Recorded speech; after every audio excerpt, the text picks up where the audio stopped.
There's a good chance you already know what this issue is if you've clicked on that video, but on the Mk1 shape of the XC90, the tailgate handle has a habit of sticking in place. Now, I found this when I first got the car, and I found the boot wouldn't lock, and it was because the tailgate was stuck in like the open position, so the handle had stuck up. And as you can see here, there's a pivot bar just made out of normal steel, and it rusts, and it causes a bit too much friction on the handle. So to get to this, you have to remove the plastic cover off the back of the tailgate.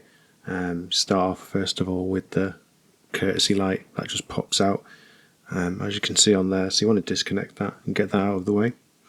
And behind there'll be a Torx screw, and you need to undo that one. And it's the same on the other side where the pull handle is.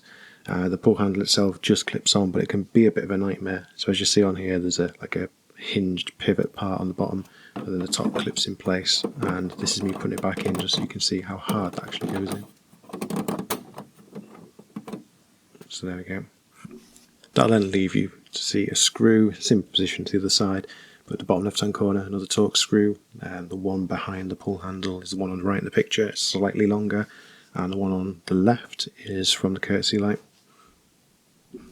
Once you've got both those screws out, it's just a case of popping off the plastic trim, and there's little mushroom clips that go all the way around the perimeter of that, so it's just a case of popping it off like any other panel really.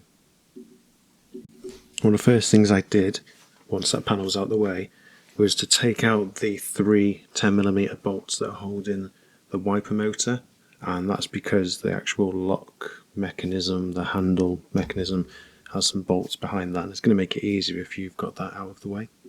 So next up, you want to get the cable free from the handle.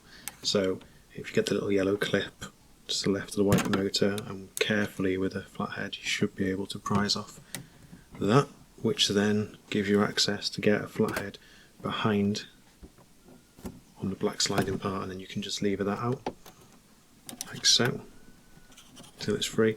And then the next step then is just to free the actual head from the tailgate handle itself.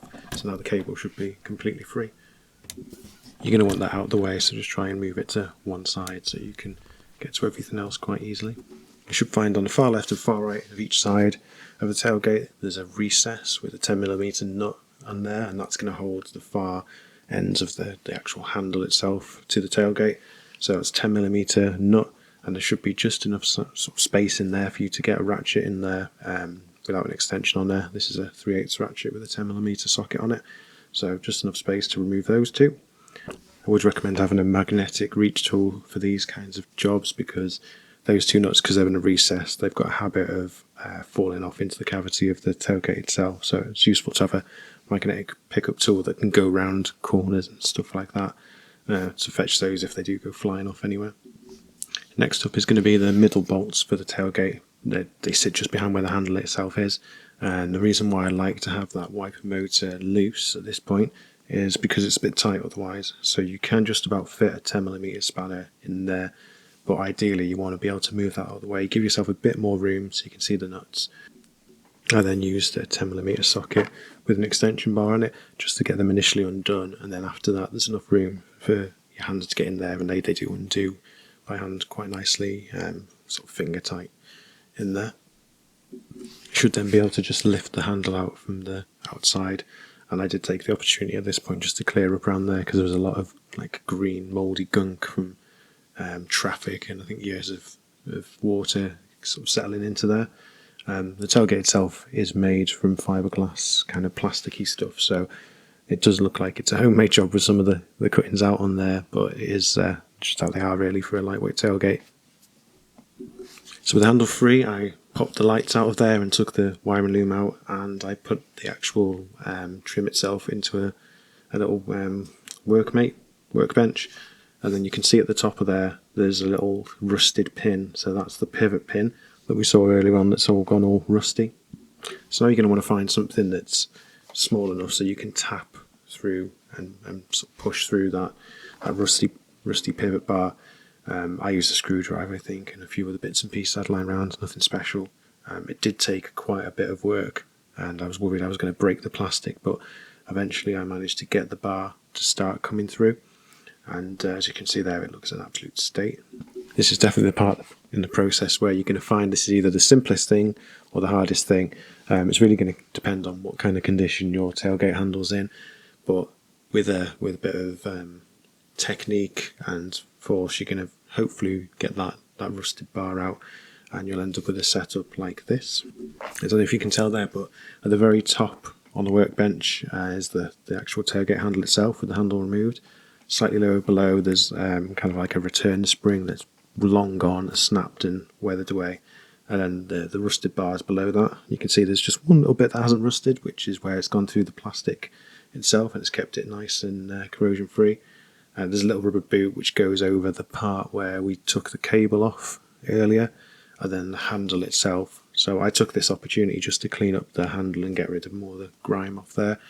I'm ready for the new bar to go in. So the new bar that I bought, so that's some 4mm diameter 316 marine grade steel or stainless steel bar. You don't need to link to that, there's lots of it available on eBay. I got about 30cm, 300mm length, and that was more than enough. And as you can see here, once you've got that, it's a good idea to kind of set it to the right length whereby it's going to fit in through the tailgate recess or the hole that's been cut. I don't want to give you any exact measurements for this because, as you can see, they kind of seem to be rough cut, so I don't know what the exact size is or whether it's the same across all tailgates, but I marked mine with some insulation tape just to give an idea of the length I needed to cut it to. I made it easy for myself when cutting, so I've got some of the little snap disc cutting tools for a Dremel, so I just used the Dremel in the workbench again as a vise and cut it to the right length. This then left me with the setup I needed to make the replacement.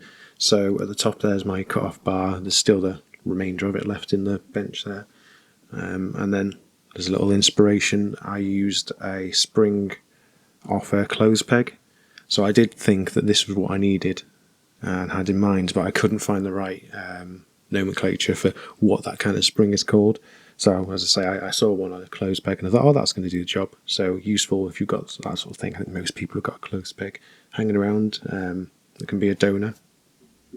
And with that all reassembled back into the handle, it looked like this. So you can see I've got the clip in itself just sat on the bar.